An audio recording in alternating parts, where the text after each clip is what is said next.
Hello, my name is Mark Young, and I'd like to welcome all of you to GIS210. Many of you are also in the GIS101 class, and so I apologize if this information is a little bit redundant, but I'm trying to make the classes a little less formal by throwing in a little bit of video, and I thought I'd do just kind of a video introduction to kind of introduce myself to everybody, and I look forward to reading more information from you guys here soon on your introductions as well. Though everybody won't be doing a video, of course, but we will be doing some online introductions. So everybody will get to know everybody at least through that format. But this using the video lets me kind of reach out to you guys in a little bit different manner than what I'm used to, I guess. But I used to do the in-person classes, and probably 4 or 5 years ago we started switching over to the online format to try to reach a wider audience, and so my role kind of shifted over into the online world, and I really enjoy it, but it's a little bit challenging, and I understand for many of you it might be a little bit challenging at first as well because you're used to in-person classes. At least most of you are. Some of you have now taken some online format classes, and it's pretty popular in other institutions as well. But it's a way that, like I say, it lets us reach out to more people, and so I'm always trying to throw in some new material and new ways of approaching the subject. It can be challenging, especially with GIS. This subject material is much more conducive to an in-person format, especially if you're the kind of person that really needs the hands-on and the interaction, from the instructor in a live kind of setting. In this kind of setting, we do it sort of asynchronous. So you're getting this material. You can listen to the good side is you can listen to it at your leisure. You can repeat it, listen to it over and over, and so forth. The negative side is you don't get that instant feedback. So you have to be kind of self-driven a little bit in these online format classes. And so you'll find that for many of you, you may find that a little bit challenging at first. But like I say, I think we'll be fine. We'll gradually introduce things. I try to cover things at a pace that is not so fast that you can't keep up with the material. And we do have ways of interacting. You can ask questions you can give me a call if you need to, but the primary way is through email. And then I try to anticipate a lot of the questions people have, having done this class for a number of years now.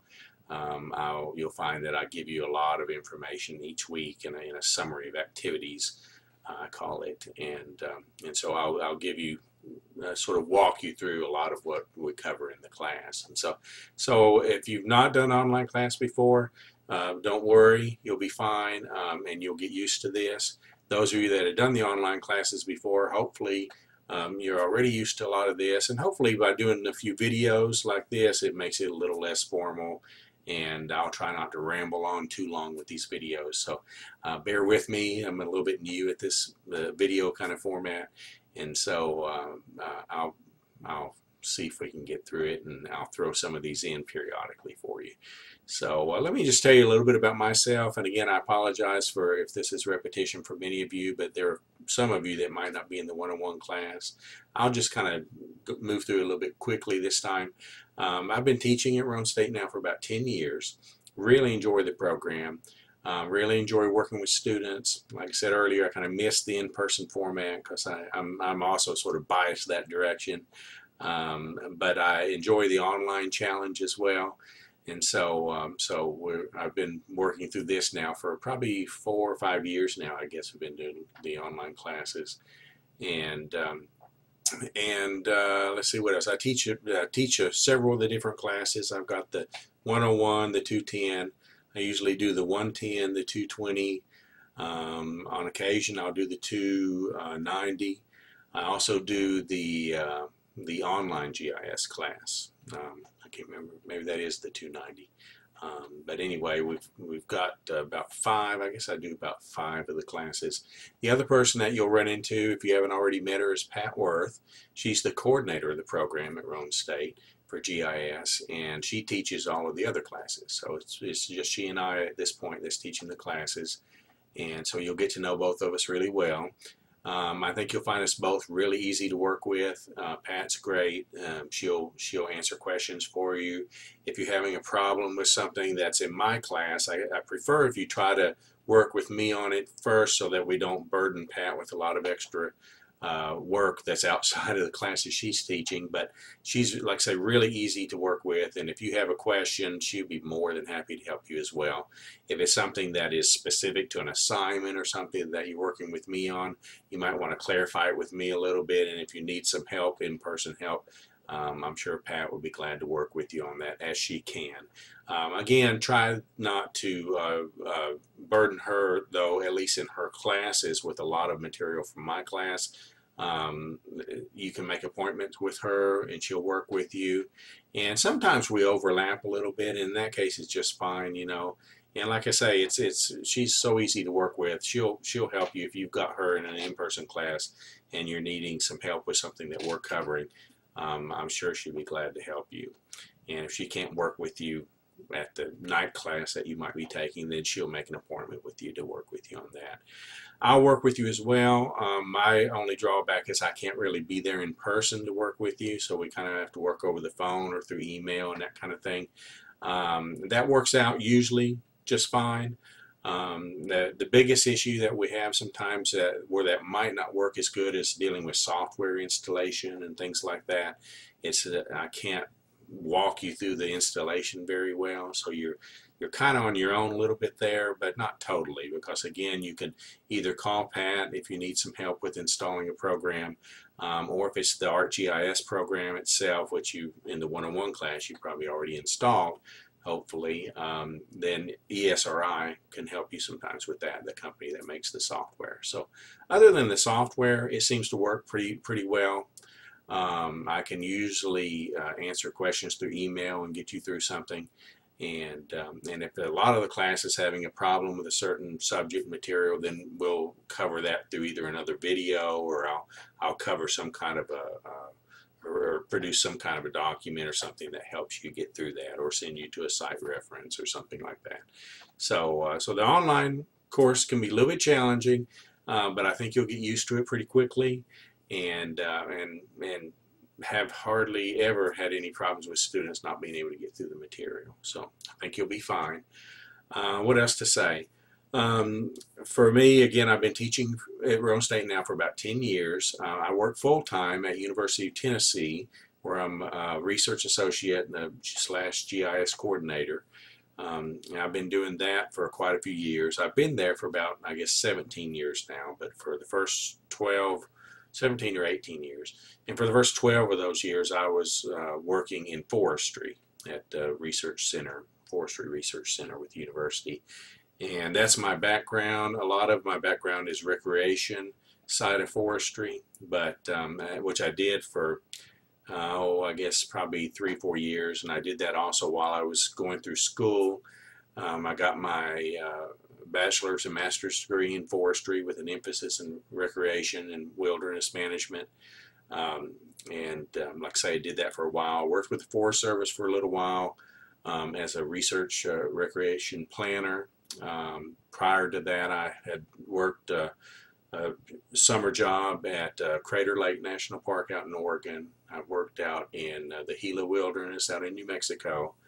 And then I got into more the forest management side. I was an area forester with the state of Tennessee for a few years, and then I started working at UT as a forest manager on the forestry experiment station there for a while. The last 7 years or so, I've been working in more just GIS. I've always done GIS kind of either on the side or as a part of the job that I did. And now I do it more full-time, along with just information management in general. I've, like many of you, I work, I'm working full-time there. I'm working part-time teaching classes, and I like to say I have a part-time driving job because I drive about an hour and 10 minutes to work each way every day. I live in Crossville and commute to Knoxville every day. I'm also a student, just like you. I'm taking classes at UT. I've been doing this about 4 years now, trying to get another master's degree, this time in information management. I just felt like it was something that would supplement the work that I'm doing a little bit, and started off just doing this on my own with the classes as just kind of an interest thing. And I thought, well, why not get a degree in it since I'm taking the classes? And now that I've been doing it for 4 years, I'm really ready to get out and be done. I'm almost there. I'm working on my thesis this semester. So while you guys are taking the classes and I'm trying to put together your workload for the classes, the other hours between midnight and 6 a.m., many of the times I'll be working on my thesis work. So I'm with you when it comes to a lot of work and being tired. I also have a family, raising 2 children. I've got a 13-year-old daughter, just turned 13, and my son's almost 10. And so, you know, again, I'm with you when it comes to busyness. So I can definitely relate and sympathize with a lot of you that I know are also quite busy. So just wanted to share that with you to kind of let you know that I understand what it's like, and so hopefully you guys appreciate that too. So I've been married now about almost 20 years. My wife's from Peru, so we have an interesting time with Spanish and English, and I still haven't picked up a lot of Spanish, unfortunately. The kids have picked up a lot of it. My wife, of course, speaks Spanish and English both, so it works great, you know, trying to get the kids to learn a little bit of Spanish, and they've learned a little bit.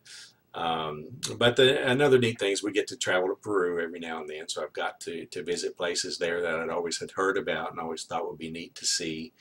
Got to go to Machu Picchu a couple times, Cusco.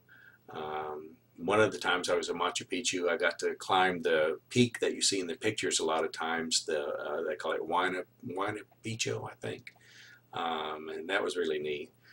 So got to see some neat things there, and I enjoy that. We enjoy traveling. The last few years we've been lucky enough to take the kids on at least 2 or 3 trips out west, see a lot of the parks, lots of driving, but we've had a good time, got to see a lot of our national parks, and really enjoy doing that. That's something I've always enjoyed doing for many years now. And each year I try to also take kind of a solo trip, usually solo trip. I'll go out and camp and hike and explore a little bit, do a little bit of backpacking and stuff, and I really enjoy doing that as well. Got to see a lot of beautiful areas. Last year I got to go out to California, I'm sorry, and try to make it up Mount Whitney. Made it almost to the top.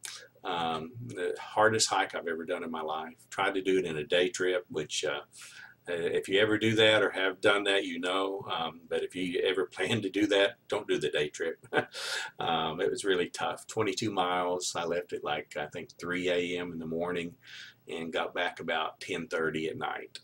It was terrible hard hike, but beautiful. Beautiful scenery. And like I say, I almost made it to the top, so I've got to go back now and finish that trip if I can. But anyway, I like to do that kind of stuff. Maybe I'm a little bit crazy, I guess, in that regard, but I enjoy getting out, seeing a lot of the wilderness areas, doing, like I say, a little bit of backpacking, camping, kind of exploring. I like the state of Utah. I'll travel a lot through Utah. Got a trip coming up there pretty soon, actually, and hoping to see some more of the wilderness areas out in Utah, as well as some of the parks and stuff that I like to see out there. So you'll see that I mentioned that because also in the class, occasionally you'll see on some of the examples I use and some of the tests I give, I'll have some data and examples from some of the western parks and stuff, and I guess that's kind of a bias I have that you'll see. And so hopefully you'll enjoy that as well. I know usually a lot of the classes in the past I've had students that are very interested in some of those areas, and a lot of people that have traveled in those areas as well. And it being a spatially oriented subject, you know, it fits really well with the class, you know, so it works good. And you know, the natural resources field was one of the early users and adopters of GIS technology. Really, about the first, I guess you could say, that was really using it. And so, so the field fits really well with GIS. So I guess with that, I'll stop. I can't think of a lot more to say other than as far as the introduction goes. Let me show you just a couple things I've got here on my desk. I get a lot of questions about what GPS unit do I need for the class, and I'll tell you the truth. The GPS units, there are so many of them now that I have a hard time keeping up with them myself. This class, it's got GIS, it's titled GIS, or I'm sorry, GPS in the title, but the way I use GPS in this class is a data collection tool for GIS. So it's not just a GPS class. We'll talk about GPS a lot. You'll learn about the GPS system. You'll learn about the satellite system that we have in place and how all of that works and errors that are involved within things like that. So a lot of the class does focus on that, especially in the beginning. But in the long run, GPS, the way I use it in this class is really a tool to get data to use in the GIS. So you'll see that perspective in my class. And so as far as the GPS units and stuff go, it doesn't matter so much to me which unit you use. There's not just one best unit for the class. There are some characteristics, though, that are important. And one, as far as a model goes, again, you can get different models, but if you haven't already bought one and you're planning to buy one, then I would encourage you to get a Garmin brand model. The reason for that is we have a software program that we use in the class that is a freeware program. It's pretty neat. It helps you get data out of the Garmin unit into ArcGIS, which is the primary software that we use.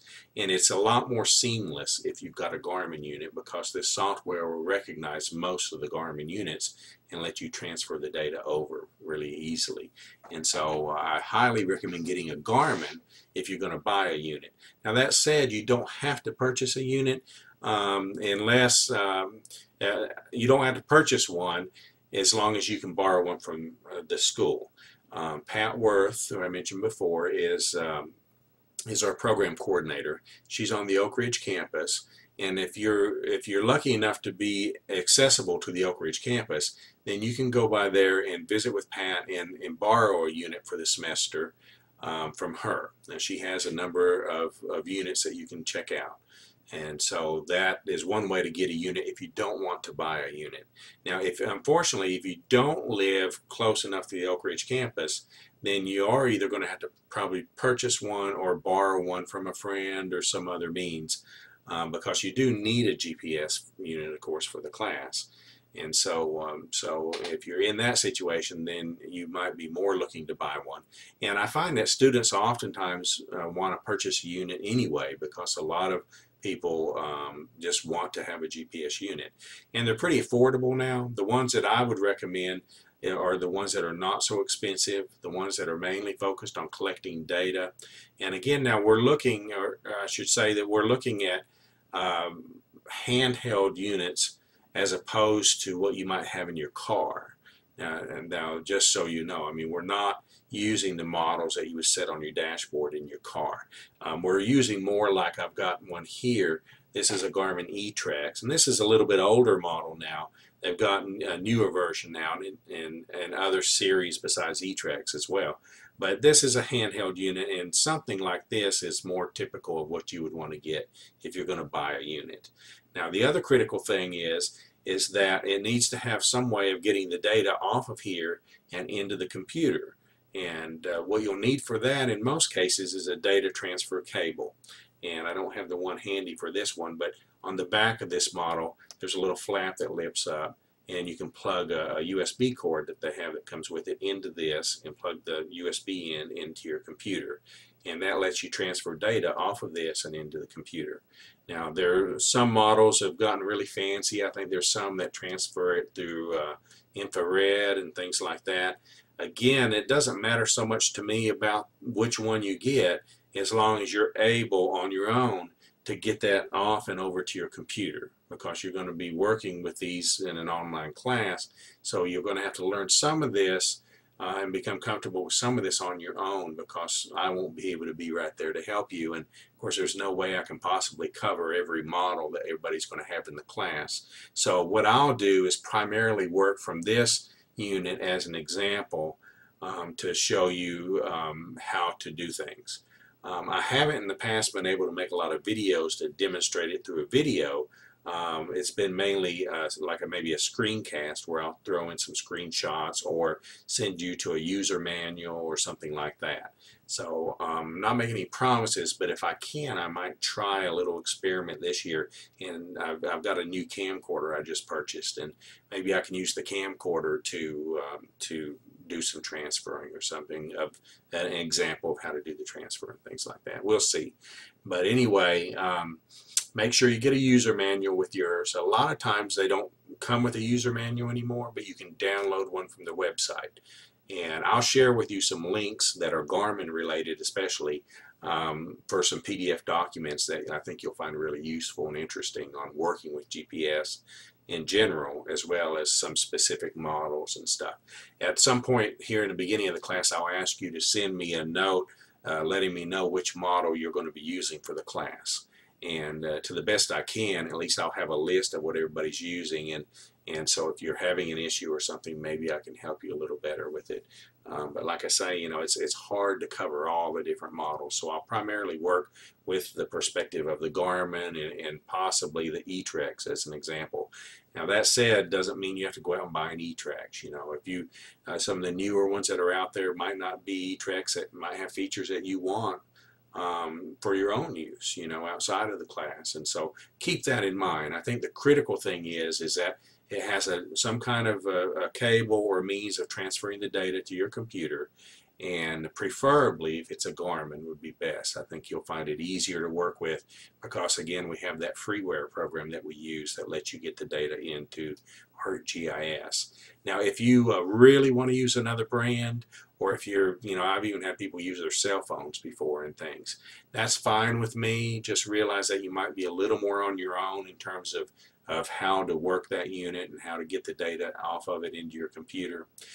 If you feel like you can do that and are comfortable with it, and it's usually not that hard, but you probably need a user manual or something to learn from, and that's fine.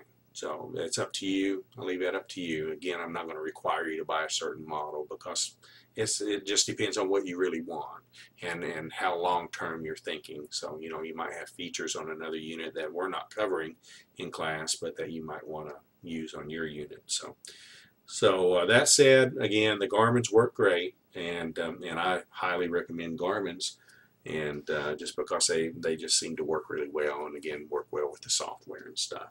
So I'll probably have a little more specs for you and stuff, a little more information in text on the GPS, but I wanted to show you this and talk about it a little bit. The books for the class, we've got two books. One is a required book. I'm going to hold it up, and all this information is on our syllabus, and it's online on the Roane State website. But Mastering ArcGIS, this book just came out. There are several of you that, this is, by the way, the 6th edition. Okay, it's copyrighted 2014. I don't know how they do it in advance like that, but they always seem to have them a year in advance on the copyright. This is the required book, and this is the what we call optional. In other words, you don't have to buy this book. It's called the GIS210 Essential Skills, and it's not very expensive though, and I really recommend this book if you can afford to get it. It's not but about, I think you can buy it used for like $14 to $19 or something. So this one is, compared with the other ones, this one is much cheaper, and you might want to get this one. It does a really good job of summarizing just some of the real essential skills, like the title says, of GIS. So I like to recommend this to folks. Now, some of you were in the spring classes, and if you were in a previous class and you already purchased this book in the previous edition, okay, the 5th edition, you don't have to rush out and buy this new one again. I know the book cost, I was amazed. You know, one of the lucky things, I guess, about teaching with GIS is that the vendors of the books will oftentimes give a working copy to the instructor to use, okay? And that'd be like a loaner copy or something to use. And so I don't have to buy the books in many cases, and so I sometimes get out of touch with how much they cost. And you know, I was in the bookstore at Harriman just over this past weekend and was looking and made sure they had the books and so forth. And I was amazed at how much they're costing now. I mean, over $100 for some of these books. And I guess that's just typical, you know. I mean, I should know because I bought some for my classes that I'm taking. But anyway, it just seems really high. But the book is good. This Mastering ArcGIS book is good. Again, if you happen to have a previous version, you don't have to get this one. The best I can, I'll try to cross-reference some stuff. I'm hoping it's not changed that drastically from the previous version, but since it's new to me also, I haven't worked through it yet to compare it with the previous version. So, but I just wanted to let you know in this case, you don't have to rush out and buy the new one.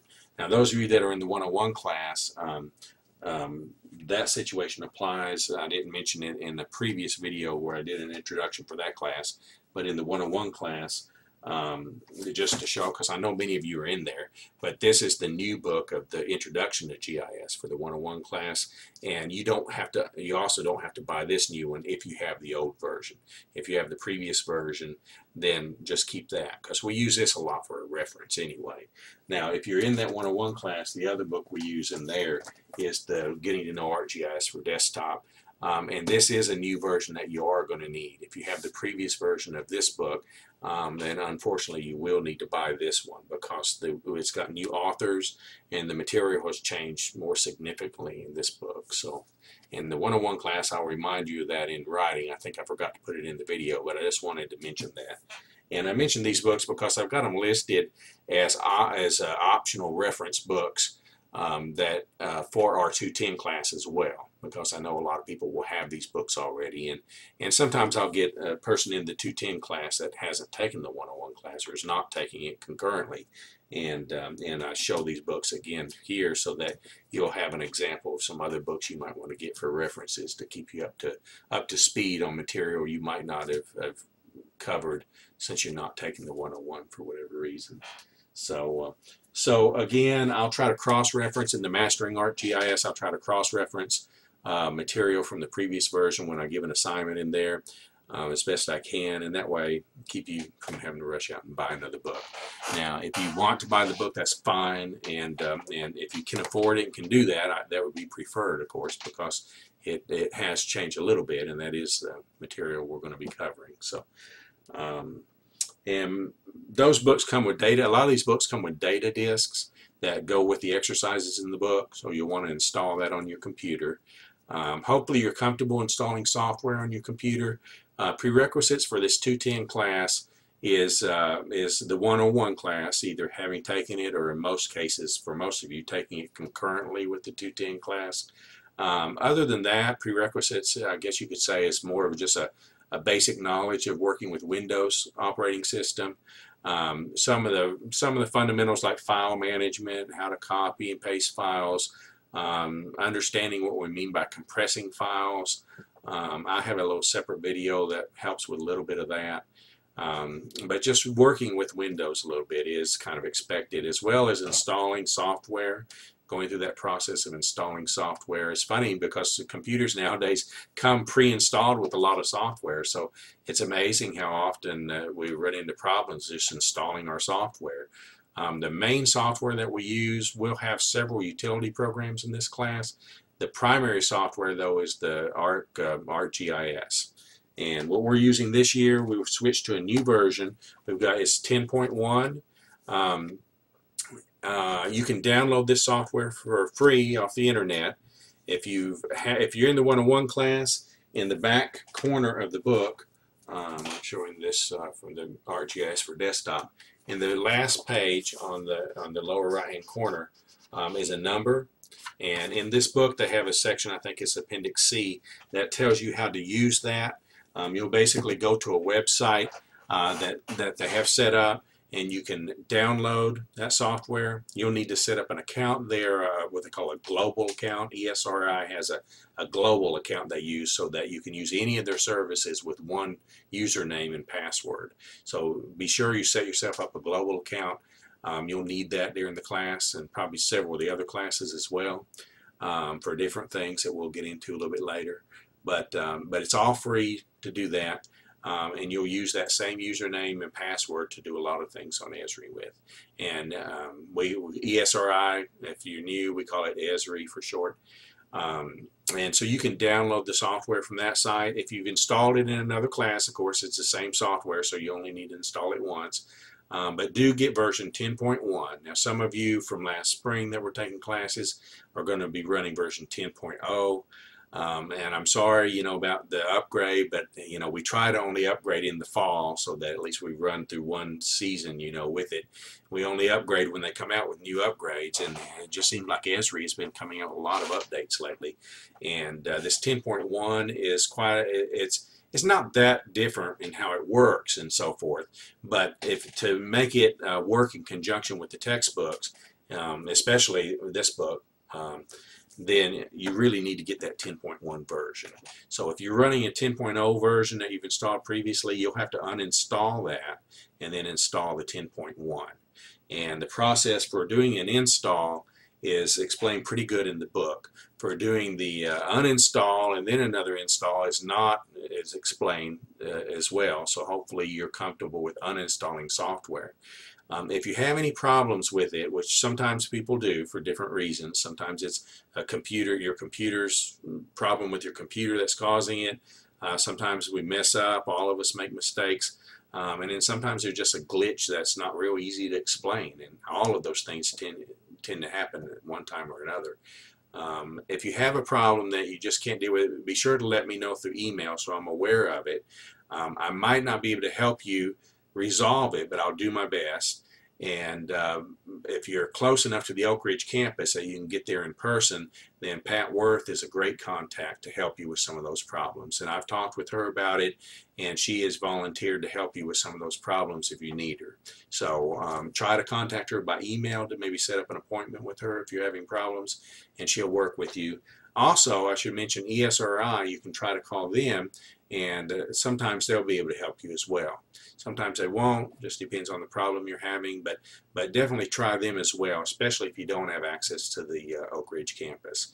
And hopefully you won't have any problems, but if you do, it's good to know you do have some resources. We have a tutor usually, a GIS tutor, for the class, and I mentioned this not so much for the installation of software, it's just in case I forget to mention it later. Usually we'll have a tutor if money's available to pay somebody. So if you're close enough to be able to get to Oak Ridge in person, then if you're having problems in the courses and so forth, a lot of times the tutor can help you with things as well. Always try to send me email if you're having problems. Let me know what problems you're having, and I'll kind of guide you the best I can. And if it's something I can't help you with directly, then I'll let you know, where you can try to find help about it. So what else to say? I guess that we've been going now for about 30 minutes or so, and so I think we probably better stop with that for now. Watch for screencast continuation of this introductory video. We'll call this part 1. I'll do a part 2, and I'll switch over to screencast and show you a little bit more of the basics on the class, how it goes with the syllabus, the material we're going to cover in terms of exams and that kind of thing. So again, welcome to the class. I'm sorry for being so long with this video. I can see I'm already going to have to practice on keeping things short, but I wanted to share with you some of that information and show you the books and the GPS unit and that kind of stuff so you can kind of see it instead of just hearing about it. So go ahead and switch over to the part 2 when you can, and I'll continue with the screencast and we'll wrap up the introduction. So welcome, and I'm looking forward to working with you. Bye.